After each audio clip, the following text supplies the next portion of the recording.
Alright, we're covering how to squat properly. So first we're going to demonstrate how to properly squat. Then we're going to cover some common mistakes, issues, mobility restrictions that we run into with people trying to learn to master the squat. So first we're going to have my lovely workout assistant here, Chad, demonstrate how to do proper body weight squat. So what you want to do is start out feet basically just underneath your shoulders or hips. So as you can see, his foot positioning, it's not too wide, not too narrow. You want to be able to have full range of motion. You'll see that in a second.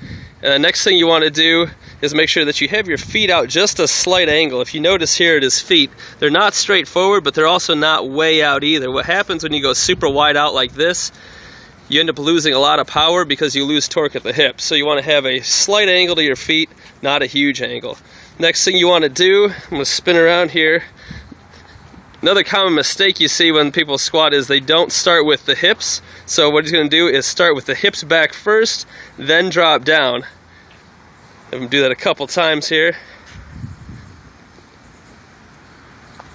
So you can see proper range of motion is all the way down, what we call squatting down into the hole.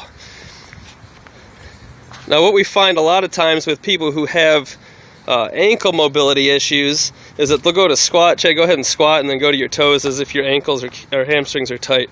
So you notice here, his ankle or his heels want to come off the ground, and usually that's an indicator of mobility issues that you're going to have to work on. Alright, so a common trick for that is to throw thin plates, like a 5-pound plate or something, underneath your heels, and we'll show that in a minute. Alright, another common issue you find is when individuals start the squat with their knees first. A lot of times, then they end up saying that their knees hurt them. So go ahead and repeat the difference. Do a couple with your knees first. So notice what moves first. His knees start bending before his hips really follow through. So go ahead and do it properly so people can see the difference.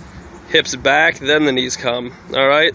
Reason that's an issue is because typically whatever is the first initial primary mover also bears most of the load, and your hips are going to be way more powerful and durable than your knees are.